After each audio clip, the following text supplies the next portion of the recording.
Olá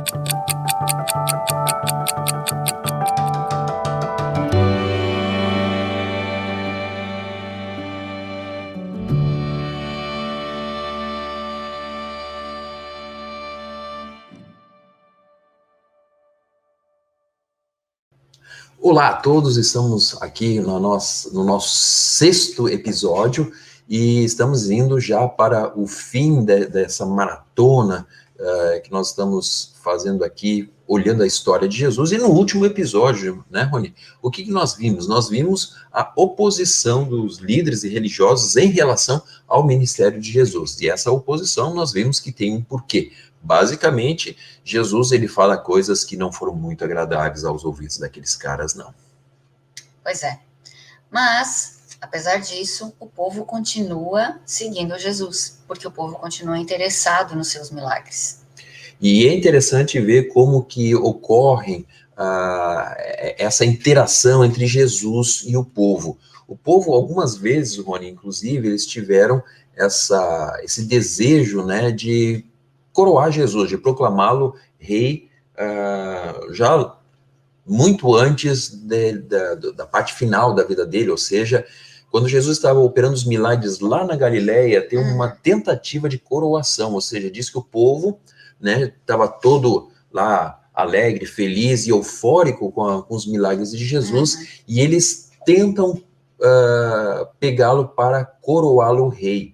Só que isso tinha implicações muito, muito profundas, né? E o texto diz que Jesus escapou deles e foi embora.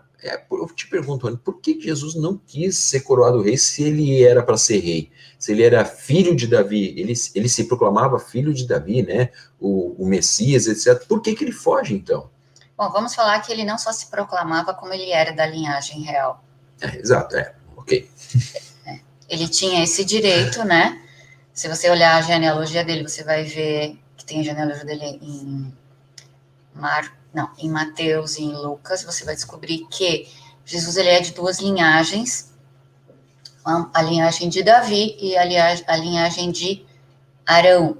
Então, ele tem a linhagem real e sacerdotal, por nascença, tá?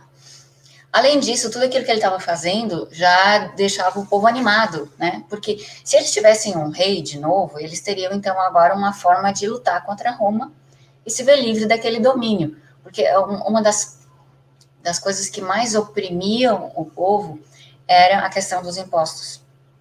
Porque, em termos de prática religiosa, Roma deixou com que Israel tivesse suas práticas religiosas. Não? Havia uma liberdade, inclusive uma liberdade que não existia para outros povos. Eles poderiam cultuar somente o Deus deles, né? Os outros povos, em geral, tinham que pagar, por exemplo, tributo e fazer oferendas a César, ao imperador. E os judeus, eles eram isentos disso, ou seja, a liberdade religiosa que eles tinham é muito grande. E isso é um dos porquês os religiosos da época não queriam que nada saísse do lugar, porque eles iam perder essa liberdade. Exatamente. Mas o que mais incomodava eram os impostos, né? E aquele monte de gente estrangeira andando dentro do território deles. Porque para o judeu isso incomodava, esses gentios dentro do seu território. Então, o que eles queriam? Eles queriam um rei, porque se eles tivessem um rei, e principalmente um rei que fosse dessa linhagem, alguém que realmente tivesse condições de reivindicar o trono diante do povo, por questões hierárquicas e genealógicas, né? Isso seria, então, uma esperança, era a esperança que o povo queria, era o que eles ansiavam, ser totalmente livres de novo. E eles estavam nessa expectativa também, né, de que viria um Messias. Esse Messias, ele seria da linhagem real, e ele seria também o libertador do povo, e ele traria junto com ele, o quê? Manifestações, de novo, do poder de Deus, como eles já tiveram no passado. E eles estavam vendo essas três coisas em Jesus. Exato. Então, o que eles estavam pensando? Vamos esperar, mas o quê? Vamos coroar ele logo. E quem não gostaria, o povo está pensando assim, quem que não gostaria de ser coroado rei, né? De ser aclamado rei. Então, eles nem sequer perguntam para Jesus, você quer ser o nosso rei? Não, eles já chamam ele, puxam ele, e vão tentar coroá-lo. Então é uma coisa muito forte, é um ato político muito forte que o povo está tentando fazer. Veja que são as massas que estão colocando, né, a autoridade em Jesus, e não os líderes religiosos e políticos, é a própria massa. E isso vai se tornar um problema muito grande para as autoridades. Por isso que eles tentam impedir de tudo que é forma que Jesus seja coroado. Porque Rony, essa expectativa messiânica não estava só em Jesus, né? Haviam outros que haviam tentado, e esse sim tentado ser rei, ou se impor como rei, só que eles foram pelo lado da luta armada, eles criaram revoluções, criaram milícias para lutar contra Roma. E Jesus não tinha feito nada até agora. E o povo está, de uma certa forma, ficando impaciente, porque, peraí, se você é o Messias, se você se diz ser o Messias, então cadê as ações práticas, né, de libertação? Porque eles sabiam, pelas profecias, que era por essa época que o Messias deveria chegar. Por isso que haviam muitos Messias. Tanto que quando João pede para os discípulos e perguntar para Jesus, é você ou ainda temos que esperar um outro? É porque já tinham havido outros casos antes. Então, era a expectativa da época, quando você está esperando, né, alguma coisa. Todo o povo sabia disso. E aí, quando eles veem em Jesus essas 3 características que eu falei antes, eles falam, é esse, não tem dúvida. É ele. E vamos partir para o que precisa ser feito, né? Então, se Jesus não está tomando a ação, talvez ele esteja esperando que nós tomemos a ação. Tanto que quando Jesus começa esse ministério, como a gente falou, né, acho que na primeira aula, quando ele é batizado, né? Que daí o irmão de Pedro, que é André, chega para Pedro e fala, nós encontramos o Messias. Uhum. Então, era essa a expectativa. E o Messias, ele não era uma figura religiosa. Ele não era uma figura de paz e amor, como a gente fala de Jesus hoje. O Messias, na época, ele era um libertador político. Exato. Porque se houvesse uma liberdade política, a religião não seria afetada, ela continuaria, porque ela tinha uma certa liberdade, inclusive. Ela teria uma liberdade ainda maior, né? E o povo voltaria, então, a ser um povo livre. Lembre-se que o paradigma, né, o padrão na cabeça do povo é Davi. E Davi não era bem a pessoa que hoje pode dizer assim, que distribuía flores para os seus inimigos, né? Ele ia lá e matava mesmo. Então, no inconsciente coletivo, as pessoas pensavam em Davi, né? Liam as histórias de Davi e diziam, não, ele vai vir para destruir, ele vai pegar um Golias e vai decepar a cabeça, ele vai matar os inimigos, os filisteus e etc. Ele vai fazer a mesma coisa com Roma. Então, mas Jesus não estava fazendo, esse era o problema. Né? Isso é uma questão cultural até hoje, né? Toda a região do Oriente Médio, não só a Palestina, mas toda a região do Oriente Médio, não é nem um pouquinho difícil você partir para a luta, né, armada, para o braço, como a gente fala. Então, é uma coisa, na época, isso era geral no mundo todo. Nós aqui do Ocidente, hoje, a gente vai mais para a questão diplomática, mas o pessoal do Oriente Médio até hoje, se a diplomacia não funciona rapidinho, já parte para a próxima. Né? E isso tudo, toda essa expectativa, toda essa ideia de luta armada, ela era, na verdade, algo que ia contra tudo aquilo que Jesus estava falando, né? Que nós falamos, os pacificadores, exatamente, os pacificadores, os humildes, etc. E isso vai, de uma certa forma, criando uma tensão entre o que o povo quer, o que os líderes religiosos querem e o que Jesus quer. Você tem aqui vários momentos em que as expectativas são diferentes. Né? Uhum. Por quê? Porque Jesus ele veio com um objetivo, que era a libertação. Mas era uma libertação a mais do que o povo via. Né? Que fazia parte do plano de Deus, que o povo não percebeu na época. Jesus sabia qual era o seu plano, qual era a sua tarefa, e ele avisou várias vezes, né? Inclusive nas conversas com os discípulos, ele dizia, né? Eu vim para isso, eu vim para morrer, eu vim para tal coisa. Mas os discípulos não entendiam nada do que ele estava falando. Os discípulos estavam na mesma expectativa do povo, né? E é interessante quando nós lemos a dinâmica do grupo de Jesus, né? Que são os 12 ali, os mais próximos de Jesus, como é que eles estavam reagindo às palavras de Jesus, como é que eles reagiam aos feitos de Jesus e ao que o povo estava dizendo, né? Existia, Rony, uma expectativa dos discípulos em relação à pessoa de Jesus? E qual era? Sim. Não sei se você já prestou atenção, mas discípulos não eram só 12.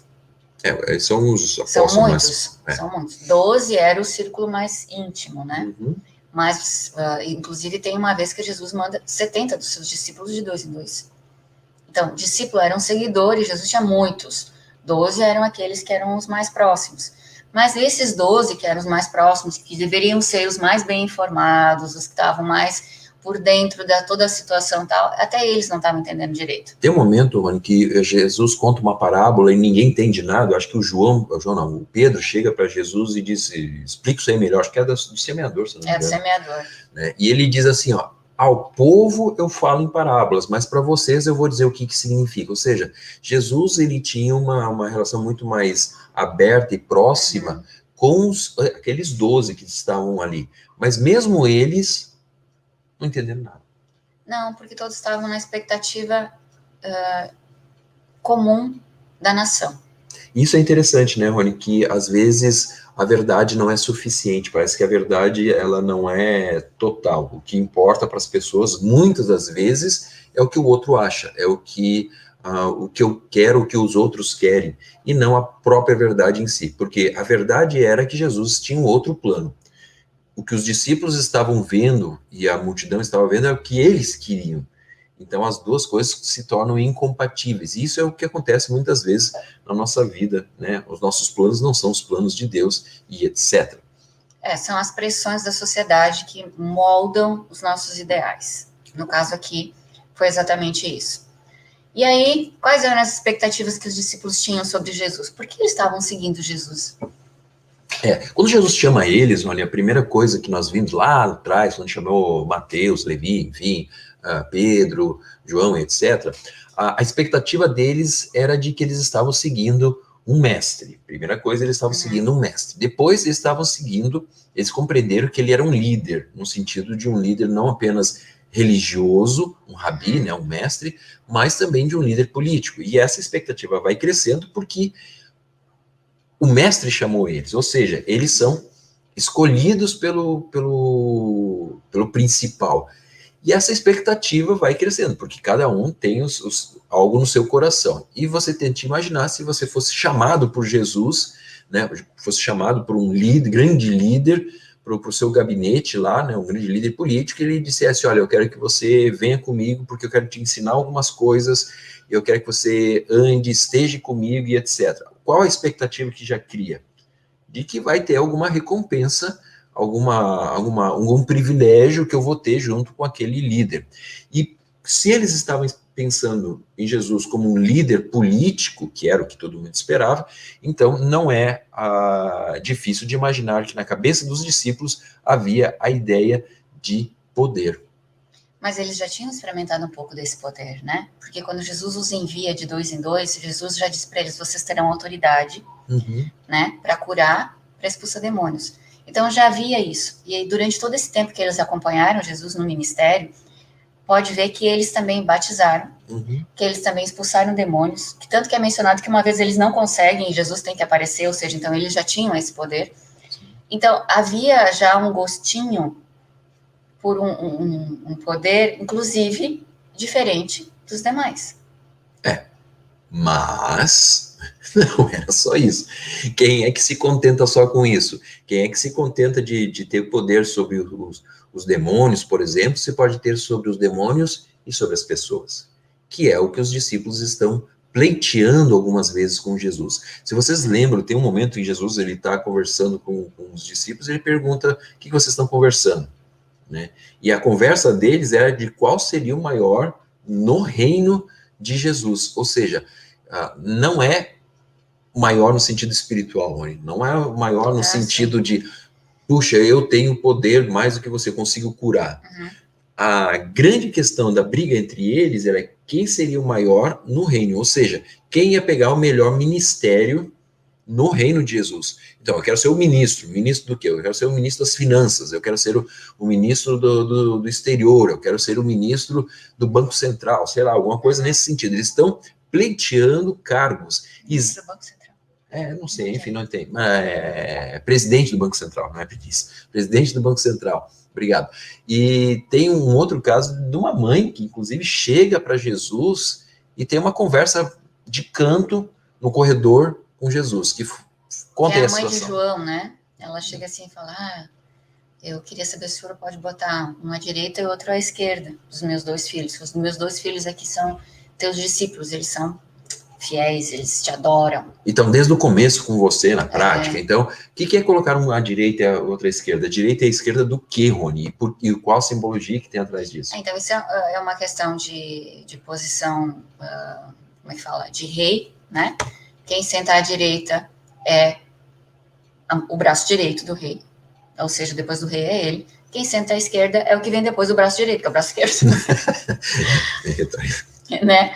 Então, seriam as 2 pessoas mais importantes depois de Jesus. Mais próximas e mais de importantes. Jesus. E mais importantes. Que todos os demais teriam que seguir, que teriam que obedecer. E quando ela usa a palavra assentar-se, não é ficar, é assentar-se. Por quê? Porque aqui tem o conceito de trono.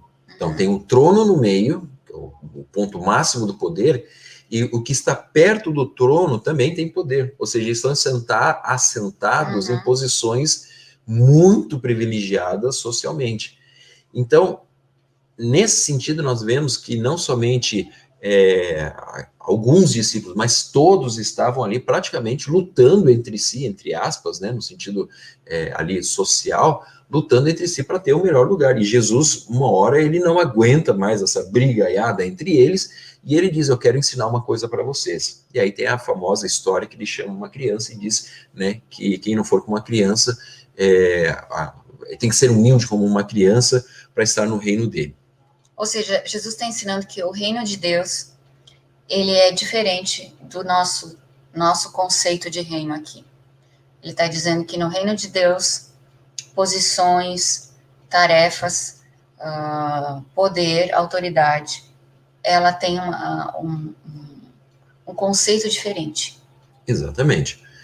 E nós podemos perceber que, como nós falamos, Rony, não somente o povo, mas o círculo mais próximo de Jesus está afetado por esse conceito. Inclusive, Pedro, João, né? Tiago não fala diretamente, mas ele está ali naquele círculo dos 3, e nós percebemos que eles não têm ideia de qual é o plano verdadeiro e real de Jesus, ainda que Jesus estava falando toda hora, ele está dizendo, eu vou subir para Jerusalém a fim de morrer.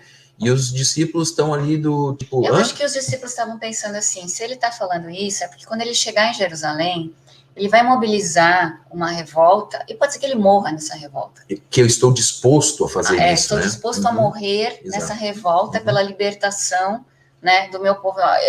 Sabe quando você entende o que você quer de uma situação, né? Então, talvez era isso que eles estavam pensando. Tanto que eles vão para Jerusalém, para a última Páscoa, né? Todos eles vão com uma expectativa, e a situação que acontece, o rumo que toma, né, os acontecimentos, já desde a entrada de Jerusalém e tudo mais, assim... Que é no próximo capítulo. Que é no próximo capítulo, mas tudo isso dá, assim, alimenta essa expectativa de que Jesus estaria disposto para provocar uma revolta, e se fosse necessário morrer nessa revolta, para que o seu povo fosse liberto. E, Rony, eu quero chamar a atenção aqui, você conhece bem essa história, da pré-aspas, entrada de Jesus em Jerusalém, ou seja, do caminho da Galileia até a subida para Jerusalém, né? Tem uma situação muito interessante quando ele se encontra em Jericó. Jesus ele vai passar por Jericó, e isso já demonstra muito a expectativa que o povo está tendo. Então eu quero que você comente um pouco daquela, vamos dizer, última passada de Jesus em Jericó, né? Que geograficamente falando, Jericó era o anteposto, vamos assim dizer, de Jerusalém, ou seja, quem sai da Galileia, onde Jesus está, e vai para Jerusalém, passa por Jericó, e a partir de Jericó, as pessoas em peregrinação sobem a Jerusalém, ou seja, eles vão subir a região, vamos dizer... É uma região montanhosa. Montanhosa, né? E vão para Jerusalém, ou seja, Jericó é um ponto muito importante. E aconteceu uma coisa interessantíssima do ponto de vista político, revolucionário, em Jericó. Isso. Então, Jericó ficava no pé da montanha, e Jerusalém no topo da montanha. Então, fazia parte desse caminho, tá? Quando as pessoas de Jericó souberam que Jesus estava vindo para, na verdade, porque ele ia para Páscoa, então ele obrigatoriamente tinha que passar por lá. Páscoa era uma festa obrigatória, todo mundo tinha que ir. Então, quando eles veem que ele está se aproximando, é enviada uma delegação de boas-vindas para Jesus. Essa delegação, ela vai... De Jericó, né? De Jericó. Essa delegação, ela sai da cidade, tá? Não é uma cidade tão grande, para encontrá-lo no caminho. Uhum. Enquanto que o povo dentro da cidade está fazendo o quê? Está fazendo os preparativos, estão fazendo um banquete, estão preparando uma festa, para quando Jesus entrar na cidade, né, ele ser bem recebido e ele ficar por ali alguns dias. E tem essa delegação que vai recebê-lo fora da cidade. É ali que acontece, então, a história de Zaqueu, né, porque Zaqueu quer saber quem é essa pessoa tão importante para que a cidade toda está mobilizada. Sim, né? porque os líderes da cidade estão mandando uma delegação de boas-vindas, estão fazendo toda aquela preparação dentro da cidade. Zaqueu quer saber quem é essa figura importante. E esses movimentos da liderança da cidade, da própria cidade, é um movimento político. Eles não estão muito ligados na questão espiritual. Eles estão vendo, Jesus está subindo a Jerusalém. Vai ser Páscoa. O melhor momento para acontecer uma revolta é agora. Então, o que nós queremos fazer? Nós vamos fazer um meio de campo aqui, preparando. Porque se Jesus for para lá e fizer alguma revolta, ele vai lembrar depois que Jericó o apoiou. Exatamente. Então, a gente vai estar fazendo aqui, né, ao nosso lado também, né, dizendo para Jesus, ó, vai lá, né, faz a tua revolta, nós estamos contigo, e daí quando tu ganhar, não esquece de nós aqui, que nós estamos prontos para te apoiar sempre que tu precisar. Só que o que Jesus faz é que ele passa e ele não fica. Simplesmente ignora o povo. O povo faz toda esse preparativo, faz tal, e o texto diz que ele passa por Jericó, mas ele não fica no banquete, ele não dorme lá, nem nada. E é nesse ponto que Zaqueu vai, então, correndo para saber quem é, né? Quem é esse cara que não quis ficar, que não prestou muita atenção nesses preparativos todos aqui. Políticos, muito político, tem muita política aqui. E aí, Jesus encontra com Zaqueu e tal, e ele retorna para Jerusalém, para Jericó, né? Depois que ele encontra com Zaqueu, ele retorna para Jericó, e aí, em vez de ser anfitrião da festa da cidade, ele mesmo se convida para a casa de Zaqueu.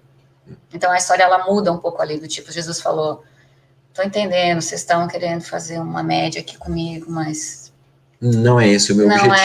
Vocês não estão entendendo o plano, vocês não estão sabendo qual é realmente o plano. Meu plano é maior, não é conquistar a liberdade só de vocês, mas é conquistar a liberdade de todos. Eu acho, Rony, que cada passo que Jesus deu em direção a Jerusalém fez com que a expectativa fosse aumentando. Quanto mais próximo da Páscoa e mais próximo Jesus estava de Jerusalém, o povo já estava se armando psicologicamente, quem sabe até mesmo fisicamente, para uma revolta. Porque era fácil de fazer uma revolta numa situação dessa, né? Era só jogar fogo nessa fogueira aí que a coisa iria explodir rapidamente. E o país todo estava reunido em Jerusalém, então conseguir pessoas para fazer parte da revolução ia ser fácil, tu não precisaria mobilizar antes, isso tu conseguiria lá na hora. Então, era o momento certo e o local certo para fazer uma revolução, a festa da Páscoa. Para vocês terem uma ideia, a Páscoa era tão temida, vamos assim dizer, pelos romanos, que eles mandavam a tropa de elite deles e todo o possível de exército para Jerusalém para controlar a situação. Então, criar uma revolta ali e vencer a batalha, vamos assim dizer, em Jerusalém era praticamente tomar o país. Então, sempre havia essa expectativa de que vamos começar algo agora. E Jesus está indo, e os discursos de Jesus estão indo nessa direção também, né, Rony? De que eu estou indo para Jerusalém, vai ser a minha última subida para Jerusalém. Todo mundo está na expectativa de que a última, mas no sentido de última como não rei. Agora eu serei rei sobre isso aqui, eu não vou mais subir a Jerusalém porque eu tomarei o poder lá. Eu vou morar lá. Exato. Então, o povo está na expectativa e tudo isso vai criando essa tensão, é um barril de pólvora que vai levar para a última semana em Jerusalém, que é o próximo capítulo. O próximo capítulo. Então, nos vemos lá no capítulo 7, que justamente será a preparação de Jesus para o último momento que será seu último tempo aqui com a cruz e a salvação. Então, nos vemos no próximo episódio. Até lá, que Deus abençoe. Até lá.